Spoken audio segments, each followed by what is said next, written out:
আগামী 10 জুন সিঙ্গাপুরের বিপক্ষে মাঠে নামবে বাংলাদেশ জাতীয় ফুটবল দল। সিঙ্গাপুরের বিপক্ষে ম্যাচ সামনে রেখে চলতি মে মাসের শেষে ক্যাম্প শুরু করবে বাংলাদেশ জাতীয় ফুটবল দল। শুরুর দিকে না হলেও মাঝামাঝি সময়ে ক্যাম্পে যোগ দিতে পারেন বাংলাদেশি বংশোদ্ভূত কানাডিয়ান মিডফিল্ডার শামির সোম। সিদ্ধান্ত অনুযায়ী হেরিয়ার ক্যাবরেরা ক্যাম্প শুরু করবে 31 মে। 5 জুনে একটি প্রীতি ম্যাচ খেলার পরিকল্পনা রয়েছে দলের। সিঙ্গাপুরের বিপক্ষে এশিয়ান কাপের তৃতীয় রাউন্ডে বাছাইয়ের ম্যাচটি মাঠে গড়াবে 10 জুন।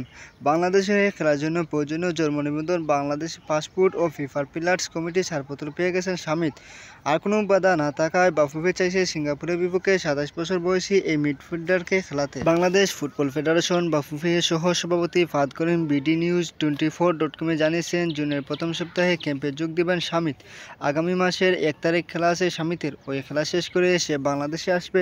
এখন পর্যন্ত সে পরিকল্পনা আমাদের, সেই অনুযায়ী 5 জনের মধ্যেই সে ঢাকা আসবে এবং এর জন্য আমরা তাকে বিমান টিকিট পাঠিয়ে দেওয়া সহ বাকি কাজগুলো ছাড়ছি।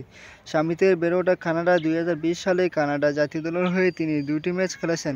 ফুটবলে বর্তমানে খেলেছেন কানাডিয়ান প্রিমিয়ার লিগের দল কাভালরি এফসিতে।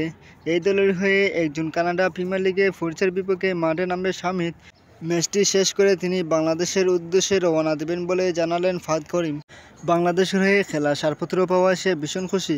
এই প্রক্রিয়ার সাথে জড়িত বাফুফের সভাপতি, সাধারণ সম্পাদক সহ সবাইকে আন্তরিক ধন্যবাদ জানিয়েছেন। বাংলাদেশের হয়ে খেলতে মুখিয়ে থাকার কথা বলেছে সে। কানাডা ম্যাচটি শেষ করে ঢাকা এসে 5 জনের প্রীতি ম্যাচটি সামনে খেলাটা কঠিন। আমরা খুব বেশি আশা করছি না সে প্রীতি ম্যাচটি খেলতে পারবে। সামনের সপ্তাহে তার সাথে সভাপতি কোচও বসবেন কথা বলতে। সেখানে তারা প্রত্যাশা ও পরিকল্পনার কথা জানিয়ে দিবেন। আশা করি সিঙ্গাপুরের বিপক্ষে তার অভিষেক হবে।